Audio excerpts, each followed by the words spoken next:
It's great to speak with you today, Dirk, and I'm looking forward today to hearing your views on how supply chain and inventory issues impact mergers and acquisitions transaction value.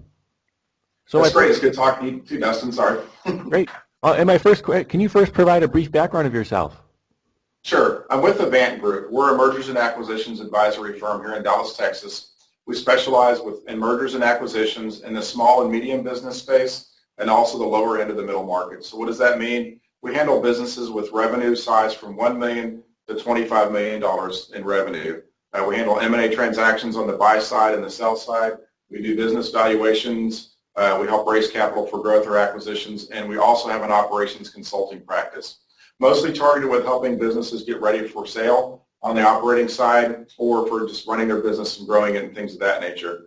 My background, I've been in the M&A transaction space for about 5 years, but prior to that, I had a 20-year career in operations, starting out in supply chain and materials with Dell computers in Austin, Texas. Then had my own manufacturing business, moved over to International Paper as a plant manager, then to International Paper's distribution business, and then a privately held industrial packaging company doing heavy crates and packaging and supply chain solutions for manufacturers here in the United States, and then also spent some time as a market manager running 120 stores for 7-Eleven. So my background is a little interesting in the fact that I've done a number of operating type roles and seen how inventory impacts the success of those businesses. And now being in the M&A transaction space, being able to bring that perspective of how supply chain issues, inventory, and things of that nature can impact M&A transactions. Thanks. And well, what problems do you see with inventory in relation to M&A? There are a ton of, let's say, opportunities and issues associated with it. So first off, think about it when in an M&A transaction somebody is buying a company, whether it's another company doing a bolt-on acquisition, whether it's a private equity group acquiring a company, or whether it's an individual, say, leaving the corporate world and wanting to dip their feet into the entrepreneurial waters and buying a company. What they're looking for is a company that has processes in place, that is well run, and things are smooth. So what does that mean on the supply chain side? Normal due diligence of anybody acquiring a company, they're going to look to see, is the supply chain healthy and strong? Are there processes in place to ensure things like continuity of supply, quality of supply? Now, M&A transactions are a financial transaction, right? So the impact of the supply chain on net working capital is something that's going to be looked at. So if you're selling a company where you have one very large supplier, where you're the smallest customer of that supplier, and they're really pressing you for really strict payment, payment on delivery and things of that nature, and then you have customers that aren't paying for 30, 60, or 90 days, that business is having to carry that cash collection coverage. And that will impact the sellability and the value of the business. The other thing that will impact an M&A transaction, of course, is inventory. So, all of us grew up thinking that inventory is an asset, and it typically is, and it's no different nowadays. But one of the things that impacted me very early on in my career was being in inventory management with Dell Computer Corporation. At that time, we had 3 days worth of inventory. Inventory was actually a 4-letter word. It was inventory is an asset, but the more inventory we had, the worse the situation is. That hasn't changed. It spans various industries, whether it's retail, whether it's manufacturing, whether it's distribution. The value of the inventory on hand can impact an M&A transaction. Okay, so let's try a couple of examples on the extreme. If inventory is a fairly low amount in terms of the overall value of the business, it very rarely enters into the valuation question. If inventory is large, if it's a large percentage of what the purchase of a business would be, it can absolutely move the needle in favor of the seller or in favor of the buyer. And then once inventory gets large, it requires an extra degree of scrutiny and that due diligence when somebody's looking to buy a business. If there's a high level of inventory, yep, great, you have net working capital, you need to grow and continue to run the business. But how much of that inventory is obsolete? Anyone who's lived in a warehouse environment kind of knows what tricks to look for to see if inventory, is healthy and fresh and new, or if it's obsolete.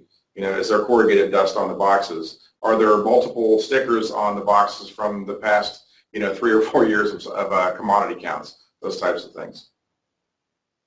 Can you talk more about how these issues impact M&A transaction value?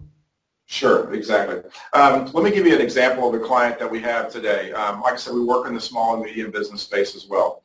This client has a distribution business. They distribute auto parts and truck accessories to retailers. So he's in a B2B space, but he's that one level upstream from the actual retail locations. Multiple customers, everything's good, no customer concentration issues, no supplier concentration issues.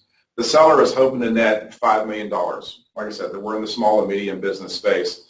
The EBITDA multiple for that business is justifying, maybe in the upper 3 millions, almost $4 million. So we were talking to him in terms of, how can he get that, that value to get to that $5 million sale price that he's looking for cash at closing.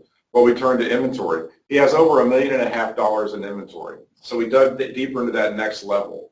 Okay, for a seller on the surface, they're going to think, well, gee, I get credit for all that inventory, right? Well, not so fast, because a buyer coming in, they're not going to know, if that inventory is current, if any of it's obsolete. It's the book value of the inventory. Is that really the market value of the inventory and things of that nature?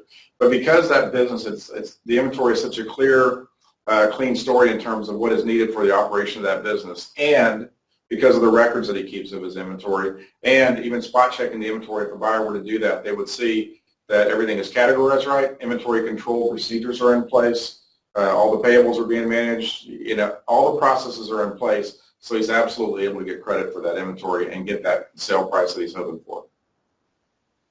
And what should be done to address this issue?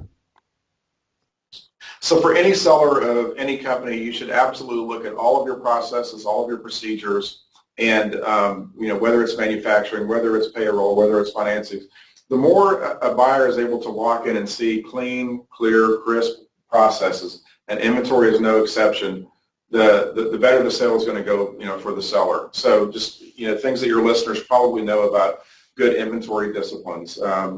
Accurate counts, a fairly regular cycle count program where high volume inventory is counted more frequently than low volume inventory control procedures, the bookkeeping and accounting is being taken care of. Old inventory is aged out appropriately and reserves are maintained on the balance sheet. When a buyer comes in and sees those disciplines in place, they're going to be more confident in terms of making the purchase of that business. Now, inventory may not necessarily impact the sales price of the business. The buyer may agree that the price that the seller is looking for in the business is a fair price to pay for the business.